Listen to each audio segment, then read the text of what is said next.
Salam sejahtera, terima kasih kerana bersama dengan saya di Nazilin Unity Channel. Satu lagi pendedahan luar biasa berkait dengan kedudukan UMNO dan PAS.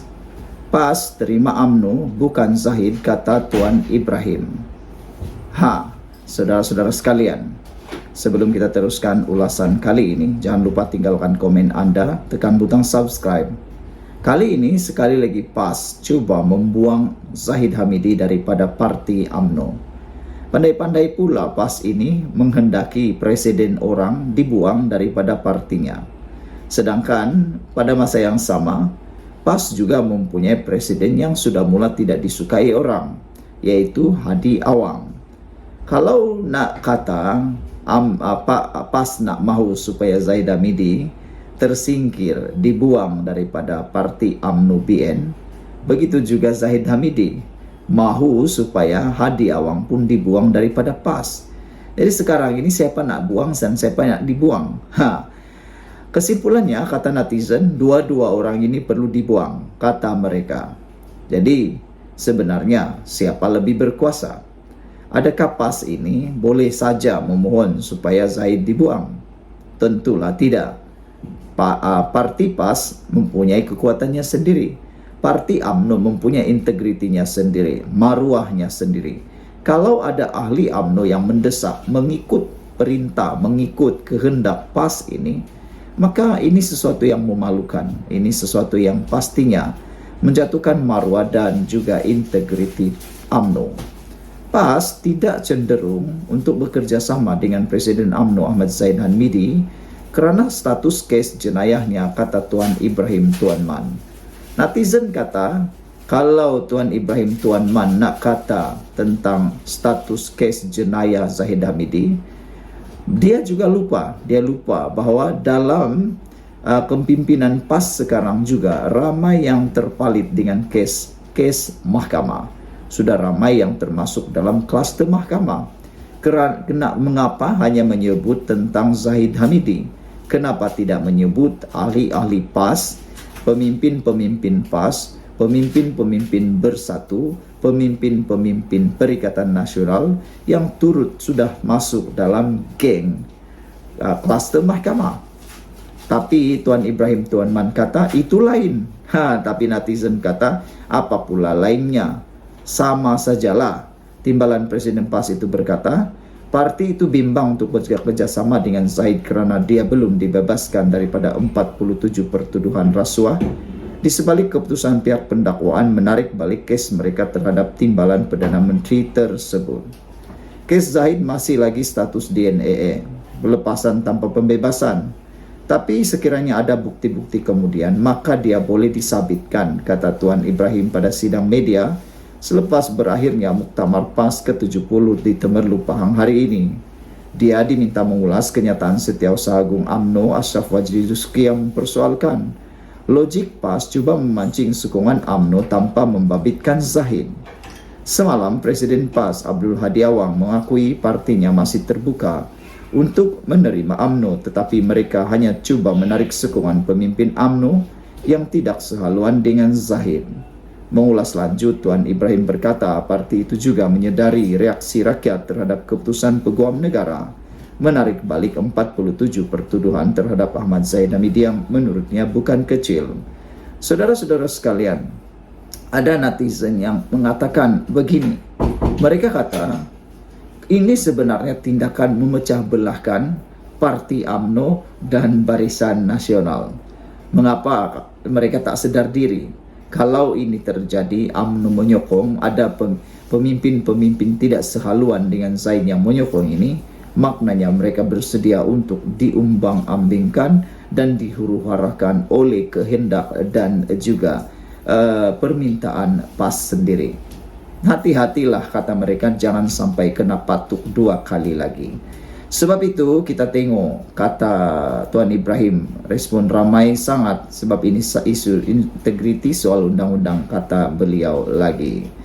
Ketika ditanya mengenai pengerusi Perikatan Nasional PN Muhyiddin Yassin yang juga mempunyai kes mahkamah, Tuan Ibrahim berkata terdapat perbezaan antara kes Muhyiddin dan Zahid. Tapi netizen bukan saja tidak setuju, mereka turut mengetawakan Tuan Ibrahim. Kata mereka, sama ajalah, cuma Muhyiddin belum sampai ke penghujung perbicaraannya, kata beliau. Katanya, kes Muhyiddin masih di mahkamah dan prima facie belum ditubuhkan. Untuk rekod, pertuduhan terhadap Zaid ditarik balik selepas mahkamah mendapati terdapat prima facie dan memerintahkannya membela diri. Sekian untuk kali ini, jangan lupa tinggalkan komen Anda.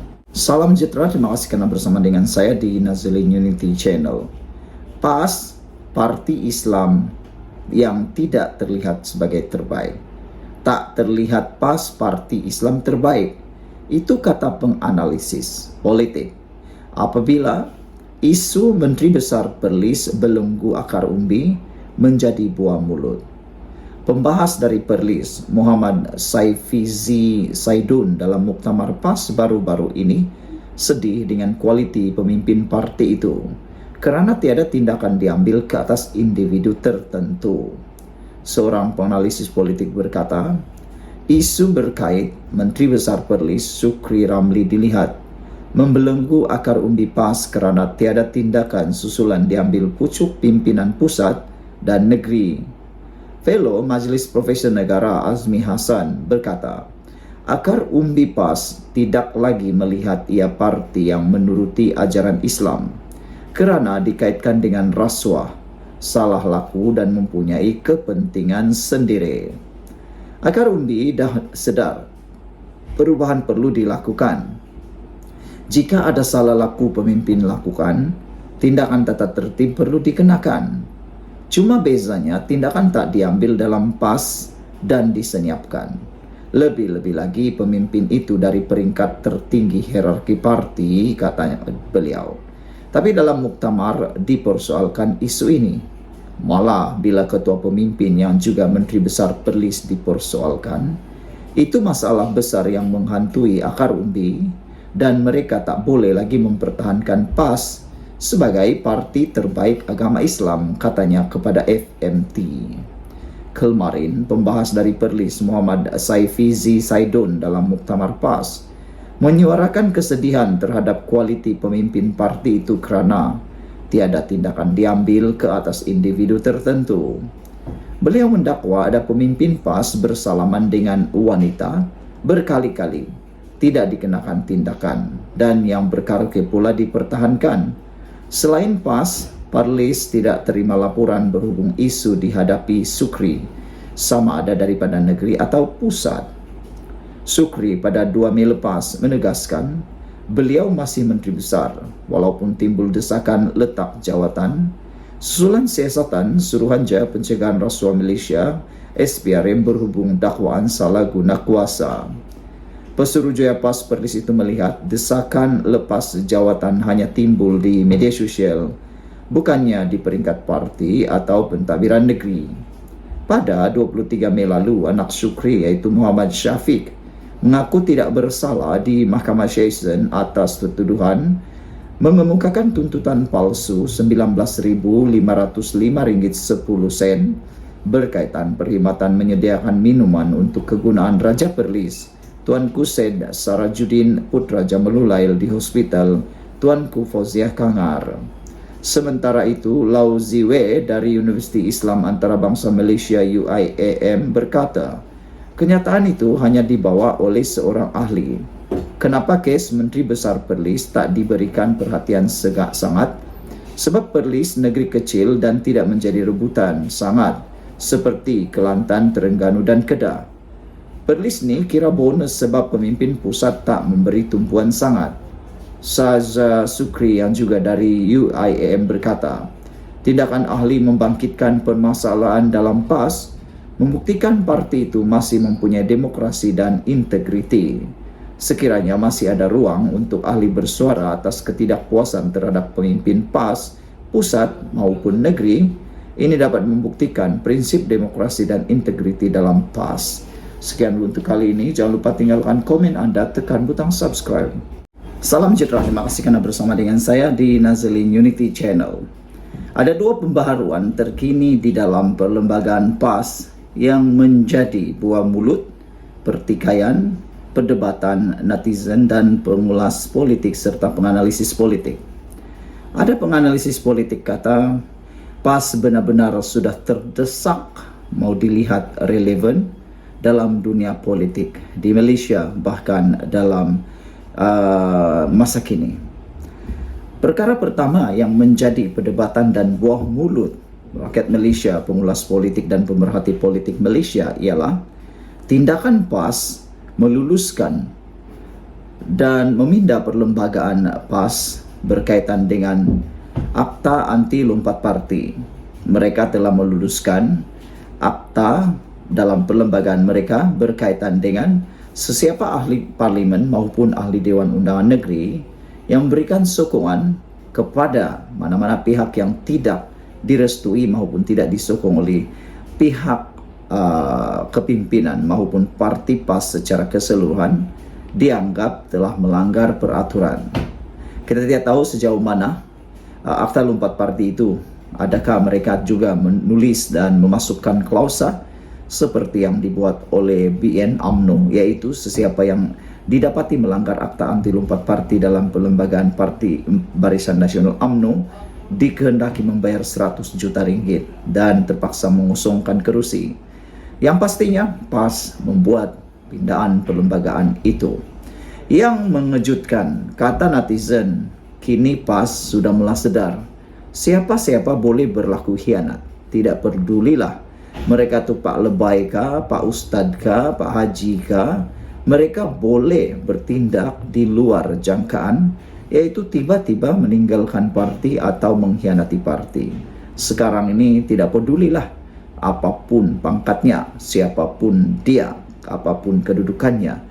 PAS sudah mulai menyadari bahwa silap-silap hari bulan mereka juga akan kena sendiri. Yang kedua, PAS juga telah membuat satu lagi pindaan luar biasa berkaitan dengan keahlian parti PAS. Yang mengejutkan kita ialah apabila laporan media mengatakan PAS kini menerima keahlian bersekutu daripada mana-mana ahli kecuali atheist atau yang tidak percaya pada Tuhan. Mereka kini mula menerima keahlian bersekutu dengan mana-mana agama, yang penting beragama, kata mereka. Netizen mula menyerang PAS. Mereka kata di mana sudah pendirian PAS yang kononnya macam-macam lah mereka sebut kafir, macam-macam lah berkait dengan orang lain. Jadi sekarang ini PAS kini membuka keahliannya sehingga ia menarik perhatian Puan Zarkasi. Puan Zarkasi kata PAS dah boleh tukar nama kepada PSA, yaitu Parti Semua Agama. Ini dikatakan oleh penganalisis politik dan pengulas politik sebagai langkah terdesak PAS sehingga telah membuka pintu yang selama ini tertutup. Anda dapat bayangkan tiba-tiba Korea Utara membuka pintu mereka untuk dimasuki oleh orang asing. Bukankah itu sesuatu langkah yang terdesak yang pastinya sesuatu sedang berlaku? Sedangkan selama ini kita tahu Korea Utara adalah negara yang mengamalkan isu isolasi ataupun tutup pintu. Siapa nak masuk bersyarat, siapa nak masuk bersyarat. Begitulah dengan PAS, selama ini tak boleh orang masuk. Tapi sekarang ini sudah buka habis-habisan. Itu sebab kata Puan Zarkasi, PAS boleh tukar nama kepada PSA, Parti Semua Agama. Apa pendapat anda tentang gegesan dan juga cadangan Puan Zarkasi itu? PSA sanggup berubah atau PAS sanggup berubah menjadi parti liberal apabila membuka keahlian bersekutunya kepada semua agama kecuali atheist, kata ahli Majlis Kerja Tertinggi UMNO MKT UMNO Muhammad Puan Zarkasi. Jelasnya keputusan itu juga memberi isyarat bahawa PAS tidak mempunyai keyakinan kepada rakan komponennya, yaitu gerakan dan bersatu dalam menarik sokongan bukan Islam. Ia sekaligus memberi gambaran akan kegagalan Dewan Himpunan Penyokong PAS. Katanya lagi, semua agama boleh jadi ahli bersekutu PAS kecuali atheist. PAS disparate dan terpaksa jadi liberal, katanya. Adakah itu akan menarik minat ramai bukan Melayu menyokong PAS? PAS macam mengakui penubuhan DHPP gagal menambah sokongan bukan Melayu kepada PAS. Menyuruh pemimpin PAS berkahwin dengan bukan Melayu kerana undi jadi bahan ketawa. PAS tidak percaya kepada gerakan dan bersatu untuk tarik sokongan Cina. Lebih baik tukar nama PAS kepada PSA, Parti Semua Agama, tulis Muhammad Puad. Sebelum ini, Malaysia kini melaporkan keahlian PAS kini dibuka kepada orang bukan Islam sebagai ahli bersekutu selepas parti itu meluluskan pindaan perlembagaan pada Muktamar ke-70 hari ini.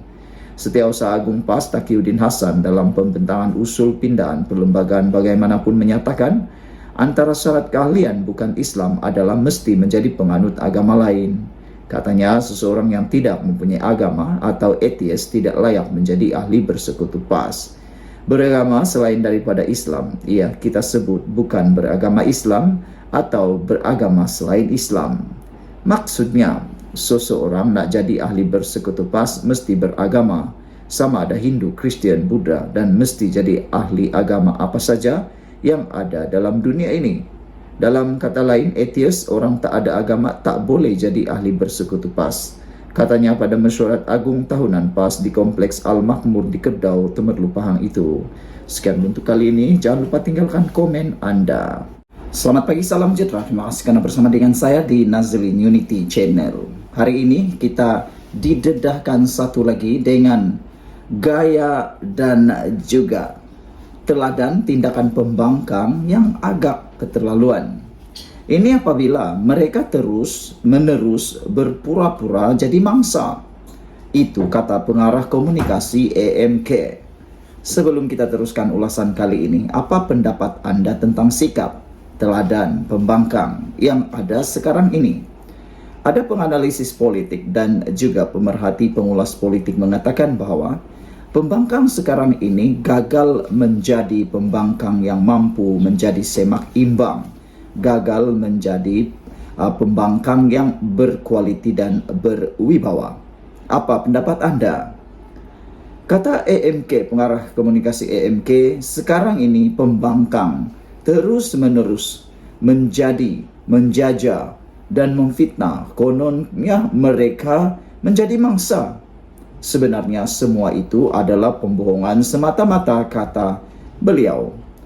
Penolakan memorandum persefahaman MOU berkaitan peruntukan oleh Perikatan Nasional PN didakwa cubaan menolak sikap bertanggungjawab terhadap peruntukan yang hendak diberikan. Pengarah komunikasi Angkatan Muda Keadilan AMK Haziq Azfar Ishak berkata, pembangkang terus berpura-pura menjadi mangsa keadaan tak kala mempunyai pilihan untuk meneruskan rundingan dengan kerajaan. Saudara-saudara sekalian, itulah para penganalisis politik kata, mengapa pembangkang tidak meneruskan rundingan? Jika pihak pembangkang terus bermain politik, maka kerajaan wajar mempertimbangkan supaya peruntukan tersebut disalurkan kepada inisiatif kemudahan rakyat IKR bagi setiap kawasan. Kalau ini yang benar-benar terjadi, padan muka kepada Perikatan Nasional Pembangkang, kata pengulas politik. Hakikatnya, IKR yang diusahakan oleh Kerajaan Perpaduan merupakan salah satu usaha underrated bagi mendemokrasikan dana kerajaan dengan membenarkan orang awam memohon sebarang pembangunan kecil secara terus. Bagaimanapun, pasti pembangkang masih berpeluang menamatkan rancangan politik sempit mereka dengan meneruskan rundingan dan melaksanakan kebertanggungjawaban terhadap peruntukan tersebut melalui mekanisme MOU, katanya dalam satu kenyataan. Pada Ahad, Perikatan Nasional mengesahkan pembangkang sebulat suara telah membuat ketetapan untuk menolak 2 draft MOU daripada kerajaan berkaitan peruntukan kepada ahli Parlimen Perikatan Nasional PN. Ketua Pembangkang Datuk Seri Hamzah Zainuddin berkata, keputusan tersebut dibuat berasaskan 4 sebab utama, iaitu bertentangan dengan perlembagaan persekutuan, bertentangan nilai budaya, moral dan agama, boleh disalah tafsir dan salah guna kuasa serta mengongkong kebebasan. Sementara itu, Timbalan Perdana Menteri Datuk Seri Dr. Fadilah Yusof yang mengetuai perundingan itu berkata, apa yang dikemukakan adalah draft MOU dan beliau mengharapkan Pihak pembangkang akan mengemukakan cadangan balas terhadap perkara-perkara yang tidak dipersetujui dalam draft itu. Tambah Haziq Azfar, pembangkang wajar mencontohi semangat rundingan yang dilakukan antara Kerajaan Persekutuan dan Pakatan Harapan serta pihak proaktif Ketua Pembangkang Anwar Ibrahim ketika itu sehingga temetarainya memerendum persefahaman transformasi dan kestabilan politik 2 tahun lalu. Rakyat tidak lupa sebelum draft MOU diserahkan kepada pimpinan pembangkang pun, tiada pemimpin PN maupun ketua pembangkang hadir berunding sehingga lebih setahun PN berperanan sebagai pembangkang, ujarnya lagi. Sekian dulu untuk kali ini, jangan lupa tinggalkan komen Anda.